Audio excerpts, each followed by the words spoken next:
आपण बघत आहात डीपीए न्यूज मराठी, शोध सत्य बातमीचा। नमस्कार, मी पंजाब डक हवामान अभ्यासक मुक्काम पोस्ट कोगले धामणगाव तालुका शिरूर जिल्हा परभणी। आज आहे 4 फेब्रुवारी 2024। आजपासून जर शेतकऱ्यांसाठी परत एक अंदाज येत आहे, कारण की काय झालं की पूर्व विदर्भामध्ये आणि विदर्भामध्ये शेतकऱ्याचा हरभरा काढणी चालू आहे, गहू काढणी चालू आहे, तसेच कांदा काढणं चालू आहे, म्हणून शेतकऱ्याचा आणि तूर देखील काढणं चालू आहे। म्हणून खास करून हा अंदाज पूर्व विदर्भ आणि विदर्भाच्या शेतकऱ्यांसाठी देत आहे। तर राज्यात आज आहे 4 फेब्रुवारी 2024। तर 10 तारखेपर्यंत हवामान कोरडं राहणार आहे। पण पूर्व विदर्भातल्या शेतकऱ्याला सांगू इच्छितो की विदर्भामध्ये पूर्व विदर्भामध्ये जवळपास 11 फेब्रुवारी 12, 13, 14च्या दरम्यान अवकाळी पाऊस पडणार आहे। नागपूर, वर्धा, भंडारा त्या भागामध्ये गारपीट देखील होणार आहे, म्हणून ही अंदाज लक्षात घ्यायचा। एकंदरीत परिस्थिती बघितली तर राज्यामध्ये हा पाऊस फक्त पूर्व विदर्भात पडणार आहे आणि पश्चिम विदर्भात पडणार आहे, म्हणजे या दोन भागामध्ये पडणार। पूर्व विदर्भात 6 जिल्हे, पश्चिम विदर्भात 5 जिल्हे, म्हणून हे केवळ फक्त अंदाज पूर्व विदर्भ आणि पश्चिम विदर्भाच्या शेतकऱ्यांसाठी लागू होत आहे।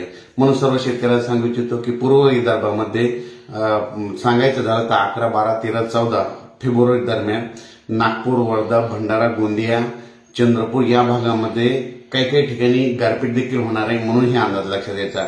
त्याच्यानंतर तो पाऊस पश्चिम विदर्भाकडे म्हणजे अमरावतीकडे, चांदूर बाजार त्या भागाकडे देखील येणार आहे, अकोल्याकडे येणार आहे, अकोट देखील येणार आहे, वाशिम तसेच पुसद, हिंगोलीच्या दरम्यान देखील थोडाफार हिंगोली भागात देखील येणार आहे, म्हणून हा अंदाज लक्षात घ्यायचा। त्याच्यानंतर परभणी, बुलढाणा जिल्ह्यात देखील थोडाफार पावसाची शक्यता आहे। त्याच्यानंतर जळगाव जिल्ह्यामध्ये देखील पावसाची शक्यता आहे, म्हणून हा अंदाज लक्षात घ्यायचा। त्याच्यानंतर संभाजीनगर भागात देखील तुरळक ठिकाणी पाऊस पडणार आहे, सर्वदूर पडणार नाही, म्हणून हा अंदाज लक्षात घ्यायचा। त्याच्यानंतर सांगायचं झालं तर कोकणपट्टी आणि पश्चिम महाराष्ट्रात मात्र अंशतः ढगाळ वातावरण राहणार आहे। त्या भागातील द्राक्ष बागायती सर्व शेतकऱ्यांना सांगतो, तुमच्यासाठी आनंदाची बातमी एक सांगायचं झालं तर म्हणजे 10 फेब्रुवारी पासून उन्हाचा पारा वाढत जाणार आहे, म्हणजे महाराष्ट्रातच नाही तर संपूर्ण देशभर उन्हाची तीव्रता वाढत जाणार आहे। त्याच्यामुळे ही द्राक्ष शेतकऱ्यासाठी, टरबूज आणि खरबूज शेतकऱ्यासाठी आनंदाची बातमी देत आहे, कारण की उन्हाचा पारा 10 तारखेनंतर वाढणार आहे। फक्त राज्यामध्ये 11 फेब्रुवारी पासून पूर्व विदर्भ आणि पश्चिम विदर्भातच अवकाळी पावसाची शक्यता आहे आणि उर्वरित मराठवाडा आणि तसेच मराठवाड्यामध्ये अंशतः ढगाळ वातावरण राहणार आहे, म्हणून हे अंदाज लक्षात द्यायचा। हे अंदाज केवळ फक्त पूर्वकल्पना म्हणून देत आहे, कारण की याच्यानंतर आणखीन अचानक वातावरणात बदल झाला तर लगेच डिटेल हवामान मेसेज दिला जाईल।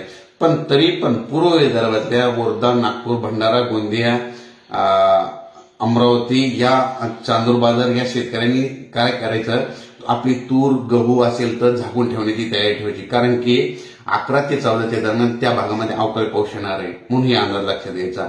अचानक वातावरणात बदल झाला तर परत एक मेसेज दिला जाईल। धन्यवाद।